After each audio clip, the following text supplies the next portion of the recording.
Part 4 of Federalist 55.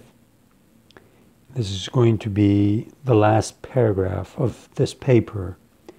Madison is answering the first category of anti-federalists' criticism that 65 members to the first Congress, to the House of Representatives of the first Congress of the United States, is going to be too few representatives for the whole country. And he said there's 4 categories of criticisms that they've made about this, and in this paper he's answering the first category, that really 65 is not too few, especially for the first session. And then in 3 years, around 1790, he says, every 10 years,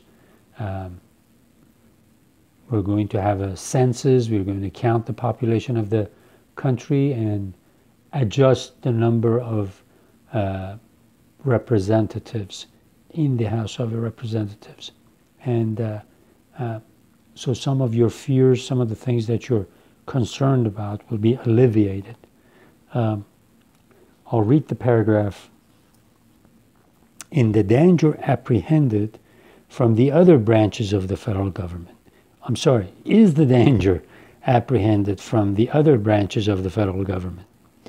But where are the means to be found by the President or the Senate or both? Their emoluments of office, it is to be presumed, will not, and without a previous corruption of the House of Representatives cannot, more than suffice for very different purposes. Their private fortunes, as they must all be American citizens, cannot possibly be sources of danger. The only means, then, which they can possess will be in the dispensation of appointments. Is it here that suspicion rests her charge? Sometimes we are told that this fund of corruption is to be exhausted by the President in subduing the virtue of the Senate.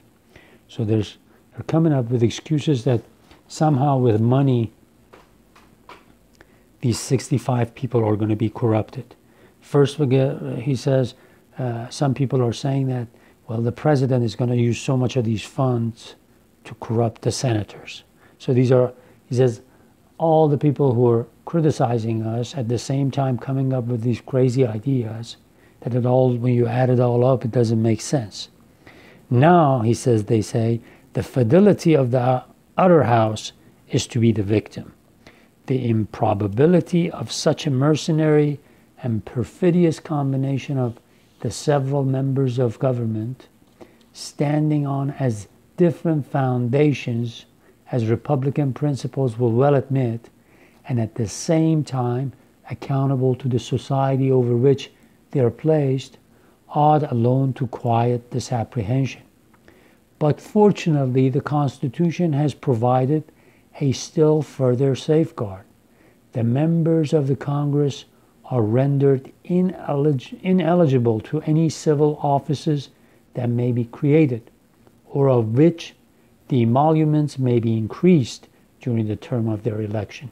So he says there are other safeguards we've put in place. Like we've said in the Constitution, if you hold one office in this government, you cannot go get a job somewhere else and make more money that way, because then there's a chance of corruption that way.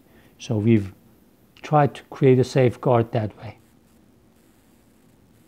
No offices, therefore, can be dealt out to the existing members, but such as may become vacant by ordinary casualties. Here, casualties means causes. And to suppose that these would be sufficient to purchase the guardians of the people, selected by the people themselves, is to renounce every rule by which events ought to be calculated, and to substitute an indiscriminate and unbounded jealousy with which all reasoning must be vain. Remember the first part of this Federalist, I said this Federalist is one that Madison shows that people, when they gather together, even in assemblies, cannot be trusted. And he even said if every single person was a Socrates, when you put them together, they act like a mob. And then I turned around and said, well, you know, Madison also said that if you're going to have a Republican government, you have to believe that you have virtuous citizens. So here, at the end of this paper, he turns around and says, no, we've got a lot of good people. The sincere friends of liberty who give themselves up to the extravagancies of this passion are not aware of the injury they do their own cause. And there is a degree of depravity in mankind which requires a certain degree of circumspection and distrust. So there are qualities in human nature which justify a certain portion of esteem and confidence. Let me reread this again, because I didn't put enough emphasis in the first part.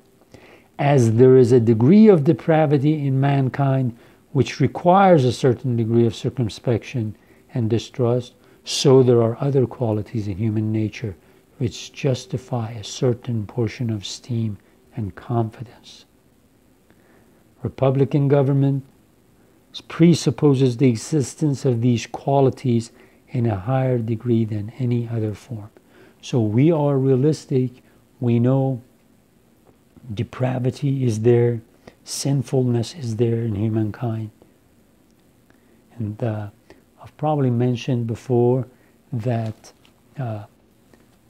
on top of looking at philosophers like John Locke, Hobbes, Hume, and some of these Scottish Enlightenment philosophers, these founders were also influenced quite a bit of their thinking by the Protestant thinking, Protestant Christian thinking of their time.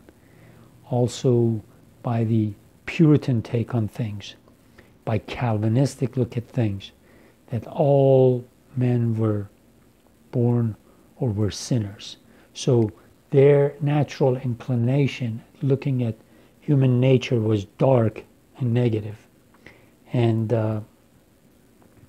some of them were a little bit more, had a more optimistic look, but this fact was also part of the background of their thinking. So as you learn more about American civilization, Christianity, if you're not Christian, and even if you are, you read more about the Protestant theology 2 centuries ago, you will see that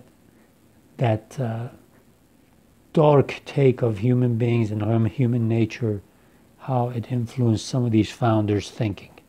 I don't want to go too much into that, but it's something worth looking at later on. Were the pictures which have been drawn by the political jealousy of some among us faithful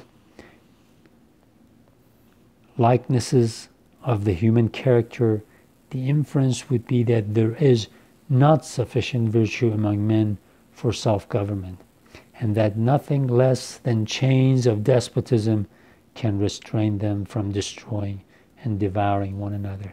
So if we did not trust people, then we will just have nothing to say. We will just let everything be, and we'll create a jungle over here and everybody put others in chain or kill them or enslave them.